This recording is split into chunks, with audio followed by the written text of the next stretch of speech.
The robot leader wanted to find a human disguised as a robot among 100 robots. He picked up a machete and searched everywhere, but after a thorough hunt, he still couldn't find the human. What he didn't know was that the real human was actually by his side. At that moment, the man was so scared that cold sweat poured down his face. Fortunately, his strong psychological quality prevented him from being discovered. To find the infiltrating human as soon as possible, the leader quickly came up with a good idea. He ordered all his subordinates to keep rotating their heads. Before long, the man gave himself away. The leader was overjoyed to finally find him. He stuffed a pistol straight into the man's mouth, ready to kill him. However, just as he was about to pull the trigger, a large group of soldiers rushed in and started attacking the robots non-stop. Seeing this, the robot leader hurriedly ordered all his subordinates to form a ball. This move left the soldiers on the scene dumbfounded. Before they could react, the robots suddenly began to rotate and counterattack the soldiers. In a matter of moments, they eliminated all the soldiers inside. Then the robots rushed outside to escape, but the military was prepared. They tried to blind the enemy with reflectors. Sensing the danger, the leader quickly adjusted the formation and ordered his subordinates to charge out and smash all the reflectors. Seeking excitement,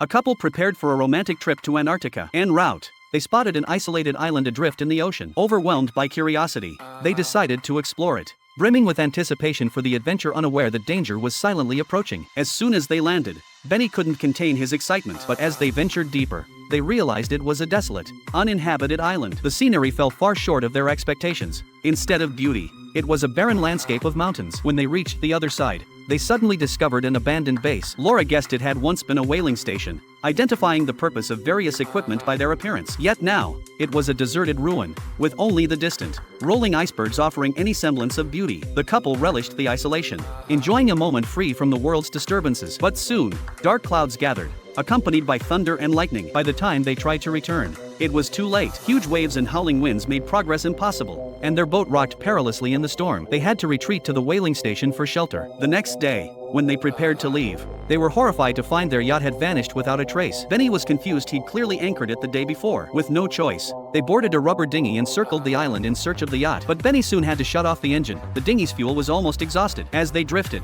they witnessed a startling sight. The man just wanted to fill up gasoline for his large fleet of trucks, but the fuel tank was too big. Impatient hoodlums behind him stepped forward to provoke, directly turning off the fuel nozzle and challenging him to a one-on-one fight. The man originally didn't want to cause trouble, but the hoodlums intensified their aggression, even resorting to physical violence. Statham had originally been an undercover police officer. After completing a mission, he resigned for his daughter's safety, took her to a strange town, and began a carefree life. However, the peaceful days were quickly disrupted. One day, Statham's daughter was bullied at school by a chubby boy who snatched her hat. When the girl warned him to return it, the boy not only refused but pushed her down and started mocking her. The girl warned, "You've messed with the wrong person," but the boy showed no fear.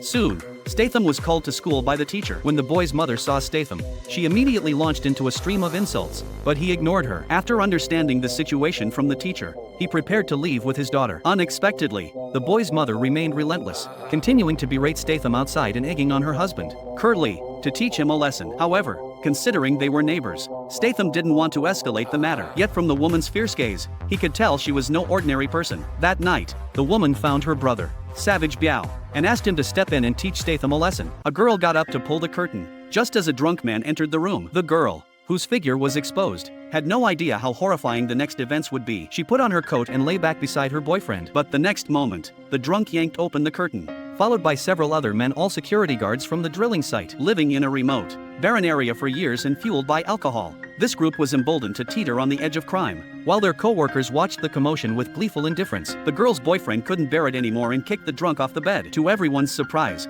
the man didn't back down. Instead, he grew bolder, provoking them relentlessly. Since they were all colleagues, the boyfriend didn't want to embarrass both sides, so he pushed the drunk out and redrew the curtain. But the man refused to let go. Seeing his girlfriend bullied, the boyfriend's mind turned to violence, yet he quickly found himself overpowered. He urged the girl to run, taking one last look at her boyfriend.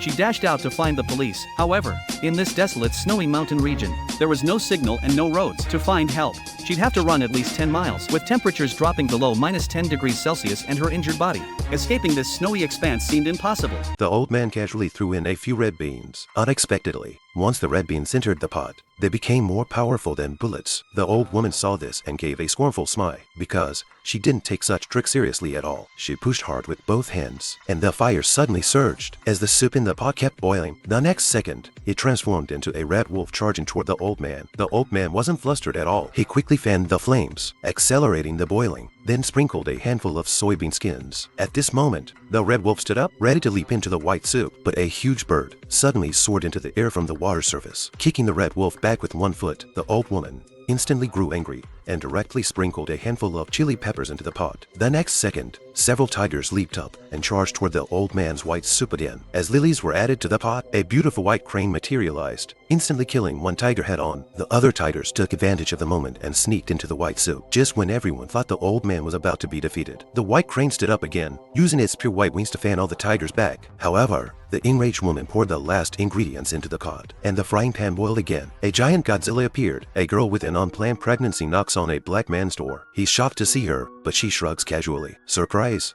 At the sight of her swollen belly, his smile fades instantly. Without pressing, he leads her inside and starts cooking. When steaming dishes hit the table, she asks to stay temporarily. He nods, but with a condition: don't piss me off. It seems simple, so she agrees without hesitation, just as he barged into her life years ago. One morning long ago, Charlie woke up for breakfast and found a stranger frying eggs in her kitchen. The uninvited black man startled her, so she raced to wake her mother, but her mom wasn't surprised. "It's okay, baby," she smiled. "This is Mr. Church, our new cook." They'd never had a cook before, hired by Charlie's unknown father. Mr. Church arrived after he died, tasked with caring for them. Charlie lost her appetite for the food and eyed Mr. Church with distrust. Years back, her mother Mary fell in love with a married man. She ended the relationship to avoid mistakes, then raised Charlie as a single mother. Now, the father's late kindness felt like an intrusion. When Mr. Church served a fancy breakfast, Charlie insisted on cereal. Mary chided her for wasting his efforts, but Charlie stormed off. She resented everything tied to her father. Their simple, orderly life had been perfect before he interfered. "He'd have married you if he cared," Charlie snapped, hitting a raw nerve. Mary didn't scold her, only promised Mr. Church would leave soon. In Charlie's eyes, her mother was an angel, kind and loving. What she didn't know, Mary had only 6 months left. This was a plate of top-grade Wellington steak, worth tens of thousands of yuan, but the man took only one bite and immediately spat it out. The mushroom sauce between the puff pastry and the steak. Should have used small mushrooms, yet you actually used large ones. Next, the hotel tried every means, but whether it was French or caramel pudding, the man spat them all out. All the chefs in the kitchen were at a loss, except for one female chef. She simply stepped forward and smelled the dishes, then understood what kind of guest this was. "Unrelated personnel, please leave the kitchen." She used red wine as the soup base, paired Sichuan peppercorns with lemon to stimulate the taste buds, and added the aroma of lemongrass. Thus, a serving of which soup pasta was presented to the man. The man took one bite, and a smile crossed his face. "I didn't expect you to have such a female chef." The man even quickly identified the ingredients used, deeply enjoying the peculiar flavor. Everyone carries a code, and food is the key to unlocking it. For those picky about food, what they care about isn't just the taste. They care about whether they've met someone who can crack the code. The man even ate with tears welling up and ordered to subordinates, "From now on, I'll only eat dishes made by this chef." When leaving, he left a note for Chef Xiaogu: "I'll come again tomorrow."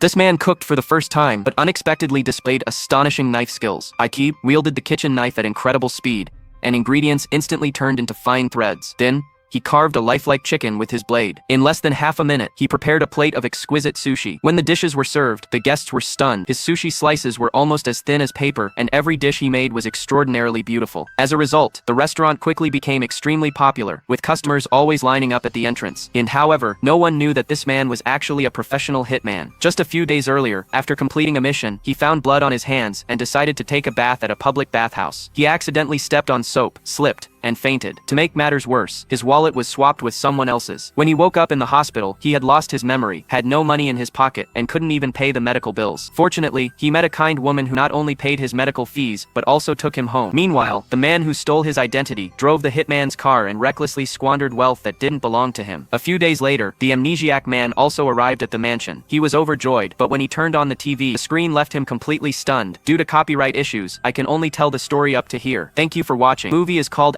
Key of Life *.